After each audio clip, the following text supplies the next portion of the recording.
प्यारे साथियों नमस्कार, कैसे हैं आप लोग। आई होप आप सभी अच्छे होंगे।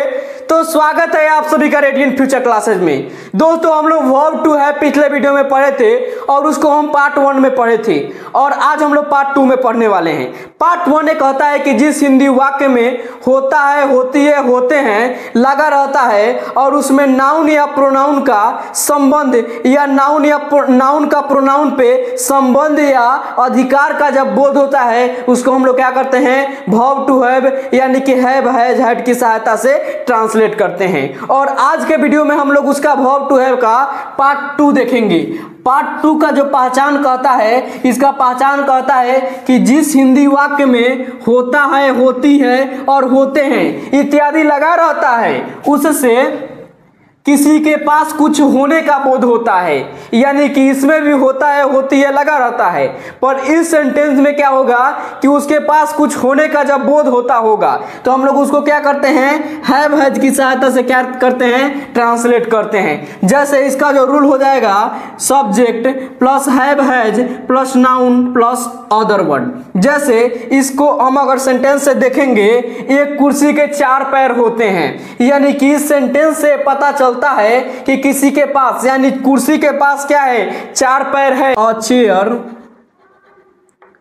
Chair has 4 legs. गाय को लंबी पूंछ होती है तो क्या हो जाएगा, अ काऊ हैज लॉन्ग टेल। महिलाओं को लंबे बाल होते हैं तो क्या हो जाएगा, वोमेन हैव लॉन्ग हेयर। कुछ जानवरों के सींग होते हैं तो क्या हो जाएगा, some animals have horns। बच्चों के पास मासूमियत होती है तो क्या होगा, children have innocence। पक्षियों को पंख होते हैं तो क्या हो जाएगा, birds have feather। एक कार में 4 पहिए होते हैं तो क्या हो जाएगा, a car हैज 4 व्हील्स, यानी कि ये कार में 4 पहिए होते हैं। इसके बाद हम लोग वर्ब टू हैव का इंट्रोगेटिव और निगेटिव सेंटेंसेज को देखेंगे। जैसे इसका रूल हो जाएगा, have, has, had plus subject plus no plus noun plus other word. जैसे क्या तुम्हारे पास आज समय है तो क्या हो जाएगा, हैव यू टाइम टुडे। क्या उसके पास टिकट नहीं था तो क्या हो जाएगा, हैड ही नो टिकट। क्या तुम्हारे पास भाई के पास पैसा नहीं है तो क्या हो जाएगा, हैज योर ब्रदर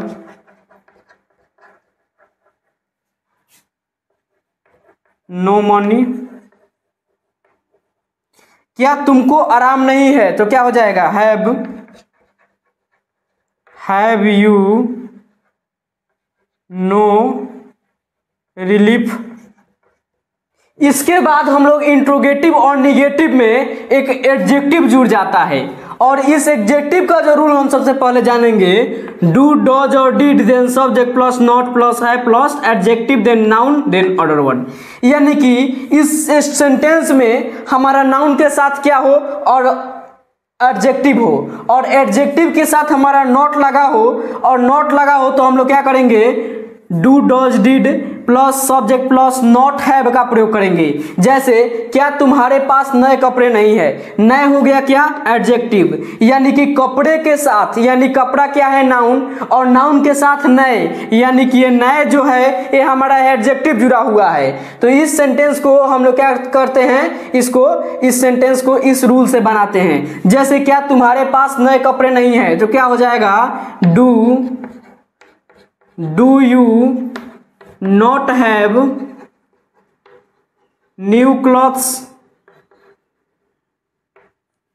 क्या उसके पास मेरा फोन नंबर नहीं था? तो क्या हो जाएगा? Did he not have my phone number?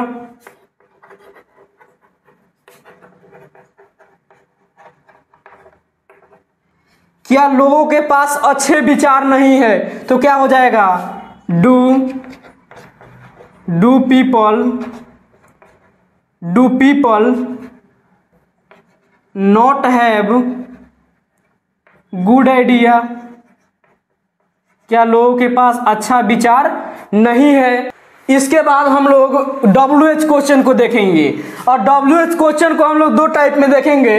इसका फर्स्ट है WH word plus have has had plus subject plus no plus noun then object. जैसे क्या तुम्हारे पास कलम क्यों नहीं है? तुम्हारे पास कलम क्यों नहीं है? तो क्या हो जाएगा? Why have you no pen? उसके पास किताबें क्यों नहीं थी? तो क्या हो जाएगा? वाई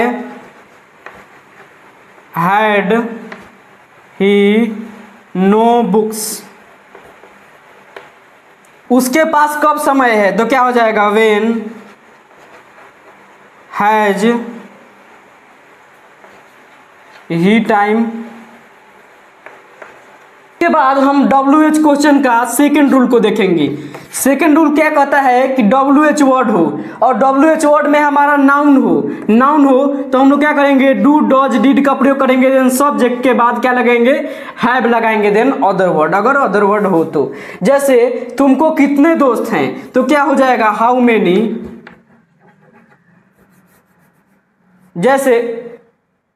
जैसे तुमको कितने दोस्त हैं? तो क्या हो जाएगा? How many do you have friend? तुम्हारे पास कितना पैसा है? क्या हो जाएगा? How much do you have money? तुम्हारे पास कितना समय है? तो क्या हो जाएगा? How much do you have time? I hope आपको वर्ब टू हैव जरूर समझ में आया होगा। ऐसे और भी इंफॉर्मेटिव वीडियो के लिए चैनल को सब्सक्राइब जरूर कीजिएगा।